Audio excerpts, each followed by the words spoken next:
Patrick Beverley comes out on his podcast and he says that the reason why the Lakers weren't winning or weren't doing well, it wasn't basketball, it was other stuff. And I 110% agree with that. Which there's truth to it. There's understanding in it, and I think that we'll dive into it.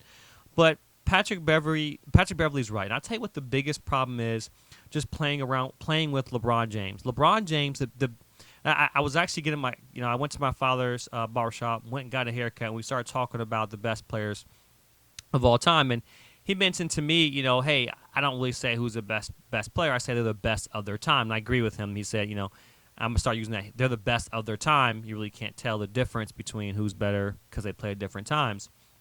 So, but I was telling my father, I said the biggest difference between Michael Jordan, Kobe, and LeBron James is this. And this is why LeBron James gets a lot of flack from a lot of people, even in this day and age. LeBron James demanded.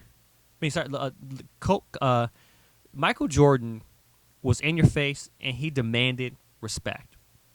He didn't shy away from it. He demanded greatness. If you're going to be around him, he was going to let you know to be great. He's to be great. He's going to lead by example. He's going to let. I want winners around me, and that was Michael Jordan. There was no fluke about it. That's why he has 6 rings. That's why he's the best of all time. And I think that we often overlook that Michael Jordan took a year off to play baseball. 2 years, I think 2 years off to play baseball. The Rockets won 2 championships during that time period. He retired, then came back. The game during that time period wasn't predicated around the offenses, so there was a lot less scoring. If Michael Jordan would have played during this day and age, he would have scored a lot more, from what I believe. But I'm not going to speak on hypotheticals. But just from him as a personality, he was in your face. Sometimes he would thought he was, mean, a prick, a jerk, whatever you want to call it. But Michael Jordan demanded that respect. Kobe Bryant was different than Jordan, where he was in your face, he was honest, but he'll help you. Hey, I can win with the guys around me. That's why he has 5, right? I can win with the guys around me. Right? What did Kobe say? Right? I can win with the guys around me. So he would, although he was pretty blunt and honest about the work ethic, the hardness of the playing basketball, he did help build the guys up that were around him. So where Jordan demanded guys to be great around him, Kobe wasn't a passive-aggressive guy and helped the guys develop around him. Whereas LeBron, he doesn't necessarily get the best out of guys. And LeBron James is phenomenal, one of the greatest players of all time, if not the greatest. He's very passive-aggressive. And what happened in L.A. came to this. This is what it comes down to this. LeBron James now needs a supporting cast more than ever to win games. And so much longer in his career, he hasn't needed a supporting cast to win games. The way he brought Cleveland to a championship against the Warriors, that team literally had nobody. Even before, right? He doesn't need players. He didn't need players to win a championship. He can kind of bulldoze his way through because he was just that great. Now in his career, as he gets older, the game's transition a little bit more. He's not necessarily shooting lights out every night. So it's hard for him to get to the basket. The way he gets buckets is a lot going to the foul line. You think of the guy who got to the foul line the most in the past couple of years. You're thinking about James Harden and how he shot the ball as opposed to him getting to the rim. So you see that his game is starting to get phased out in this NBA league. I don't say that, but the way he has to score is different, so he needs a supporting cast around him. So he's just looking for these players. It's not as easy as it was before. He's looking for these players to say, hey, I need these guys to win around me. Now, I'll bet he did win during the bubble with Anthony Davis, right, when he was Anthony Davis, the second year with L.A.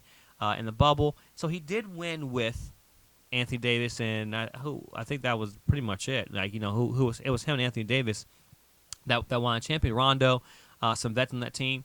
But now, more than ever, where he's thinking about just playing with his son, to win, he needs guys that are going to buy into who LeBron James is and what he wants to do as opposed to what's best for the team. So What I mean by that is this. The reason why Russell Westbrook was not a good fit was because Russ was a leader. LeBron James doesn't want to play with another leader. He doesn't want to change his game to play with another leader. So he sent subliminal shots to everyone and the team, but then he, in front of Russ's face, say, "Hey, look, I'm with you, etc. I'm talking about this team and blah." And then behind the scenes, he's saying whatever. He says small shots. He came out and said that he loves playing with guys who know basketball. And I'm trying to think. So you're trying to tell me Malik Beasley, Vanderbilt, and D'Angelo Russell have a higher basketball IQ than Patrick Beverley and Russell Westbrook? No, to believe that, to think that's true is 110% wrong, 110% wrong, and to think that because this team is only 2-1 with this new roster. They only won one game since everyone's been back, and they beat the Pelicans in LA, right? So to say that these guys have a higher basketball IQ is completely off. That's the first thing. It's funny, you see these guys like Max Kellerman, Keyshawn Johnson, Jay Williams, Vince Carter. They believe, I don't say Vince Carter believe, but they believe it. Like they don't have a higher basketball IQ. They don't know the game better than basketball than Patrick Beverley and Russell Westbrook, and that's a slander. That's slander coming out of LeBron James' mouth. For him to say that Vanderbilt, Malik Beasley, for him to say Vanderbilt, Beasley, and Russell have a higher basketball IQ than Patrick Beverley and Russell Westbrook is completely false. And if you believe that, you're an imbecile. You're an idiot. So what I'm saying to you is this. LeBron James wants guys that are going to listen to him. That team who used to have vets, there's no vets anymore. Even AD's not even come out and saying it. But this team is predicated on guys listening to LeBron James. The team looked okay last night against New Orleans. They had a good shooting first quarter, but during the middle of that game, they were hogwash. Right? Brandon Ingram wasn't shooting well. They had some scrappy guys. Mo Bamba came in and made some blocks. But to put this team up there and say, oh, now they're going to make a run is just completely false. AD, LeBron, you got to worry about their health. That's the biggest thing as well, too. Remember, LeBron James hasn't played 82 games since he's left Cleveland. Right? So that's one thing, load management. And now you have 26 games left, and you have to win 16 of those games against teams in the West and playoff contenders. And you guys already have lost, and the Lakers have already lost most of those games. It's a long shot. It's a long shot they're shooting for. But LeBron James creates an environment where he conflicted with Russell Westbrook because Russell Westbrook was a leader. And LeBron James didn't want to have two leaders in their locker room. He wanted people that listened and bought into him.